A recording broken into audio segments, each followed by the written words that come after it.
Assalamualaikum warahmatullahi wabarakatuh. Nama saya Hanifah Dea Aditya dari kelas 1B, ingin mempresentasikan tentang larutan elektrolit dan non-elektrolit.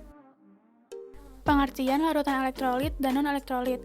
Larutan adalah campuran homogen dua zat atau lebih yang saling melarutkan dan masing-masing zat penyusunnya tidak dapat dibedakan lagi secara fisik. Elektrolit adalah zat yang larut di dalam bentuk ion-ion dan selanjutnya larut menjadi konduktor elektrik. Ion-ion adalah atom bermuatan elektrik. Non-elektrolit adalah zat yang tidak bisa mengantarkan arus listrik saat dilarutkan dalam air. Tetapan atau derajat ionisasinya A sama dengan 0. Berdasarkan daya hantarnya, larutan elektrolit dibagi menjadi dua. Yang pertama adalah elektrolit kuat yang mempunyai daya hantar listrik yang kuat. Karena zat terlarutnya di dalam pelarut, seluruhnya berubah menjadi ion-ion A sama dengan 1, yang termasuk elektrolit kuat, contohnya asam kuat, basa kuat, dan garam-garam yang mudah larut. Yang kedua ada elektrolit lemah.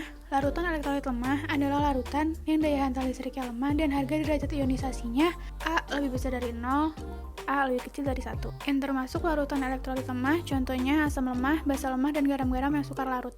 Ciri-ciri elektrolit kuat, yang pertama, penghantar arus listrik yang baik, yang kedua, terionisasi sempurna, dan yang ketiga, apabila diuji, elektrolit kuat memiliki lampu yang terang dan banyak gelembung gas. Ciri-ciri elektrolit lemah, yang pertama, penghantar listrik yang kurang baik atau lemah, yang kedua, terionisasi sebagian, yang ketiga, apabila diuji, elektrolit lemah, nyala lampunya lemah dan sedikit muncul gelembung.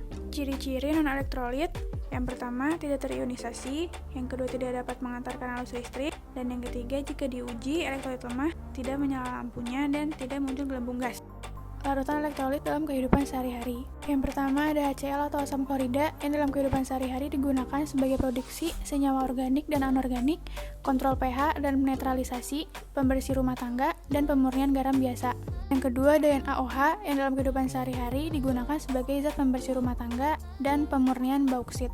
Yang ketiga ada NaCl yang dalam kehidupan sehari-hari digunakan sebagai bumbu makanan dan pengawet zat alami. Larutan non-elektrolit dalam kehidupan sehari-hari. Yang pertama ada alkohol. Dalam kehidupan sehari-hari digunakan sebagai pelarut, obat-obatan, dan bahan bakar. Alkohol 70% biasanya digunakan untuk desinfektan. Larutan iodium dalam alkohol digunakan sebagai obat luka. Air suling atau air murni sangat baik untuk otak kita. Air juga berfungsi untuk mengurangi dehidrasi. Tanpa minum cukup air, kulit menjadi kering dan tidak lembab. Minum untuk kesehatan setiap sel dalam tubuh. Setiap sel membutuhkan air untuk berfungsi dengan baik. Urea adalah suatu senyawa organik yang terdiri dari unsur karbon, hidrogen, oksigen, dan nitrogen dengan rumus CON2H2 atau NH2 2CO. Senyawa ini pada umumnya digunakan sebagai pupuk di bidang pertanian. Larutan hipotonik, hipertonik, dan isotonik. Larutan hipertonik. Larutan hipertonik adalah campuran dengan konsentrasi tinggi zat terlarut bila dibandingkan dengan larutan lain yang dipisahkan oleh sebuah membran semi permeabel. Jika pi cairan lebih besar dari pi plasma, maka cairan bersifat hipertonik terhadap plasma darah.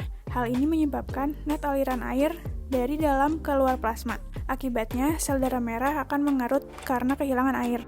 Larutan hipotonik. Larutan hipotonik adalah larutan yang mengandung lebih sedikit zat terlarut daripada sel yang ditempatkan di dalamnya. Jika sel dengan konsentrasi NaCl ditempatkan dalam larutan air suling, yang merupakan air murni tanpa zat terlarut, larutan di luar sel adalah 100% air dan 0% NaCl. Di dalam sel, larutannya adalah 99,1% air dan 0,9% NaCl. Bergerak dari konsentrasi yang lebih tinggi ke konsentrasi yang lebih rendah untuk melarutkan konsentrasi zat terlarut untuk mencapai kesetimbangan.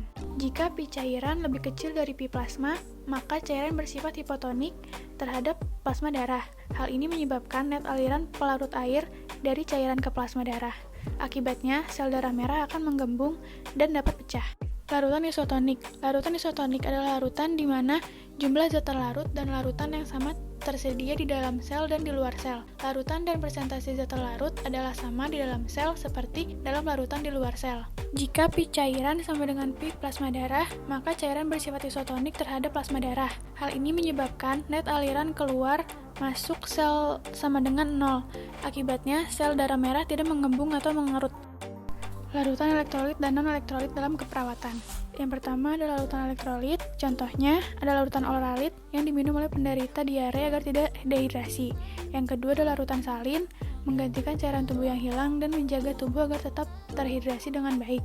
Larutan non-elektrolit, Contohnya ada alkohol 70% yang biasa digunakan untuk disinfektan dan larutan iodium dalam alkohol yang digunakan sebagai obat luka.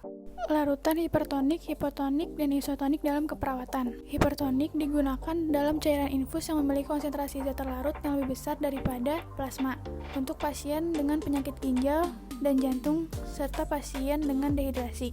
Hipotonik digunakan dalam cairan infus yang memiliki konsentrasi zat terlarut yang lebih rendah daripada plasma untuk menggantikan cairan seluler dan menyediakan air bebas untuk ekskresi sampah tubuh. Isotonik digunakan dalam cairan infus yang memiliki konsentrasi zat terlarut yang sama dengan plasma darah untuk menggantikan volume ekstrasel, misalnya kelebihan cairan setelah muntah yang berlangsung lama. Gejala gangguan elektrolit. Gangguan elektrolit adalah kondisi saat kadar elektrolit dalam tubuh seseorang menjadi tidak seimbang, bisa terlalu tinggi atau terlalu rendah. Ketidakseimbangan kadar elektrolit bisa menimbulkan berbagai gangguan pada fungsi organ dalam tubuh. Gejalanya lemas, mual, detak jantung cepat, kram di perut dan otot, diare atau sembelit, sakit kepala, mati rasa. Sekian presentasi dari saya. Wassalamualaikum warahmatullahi wabarakatuh.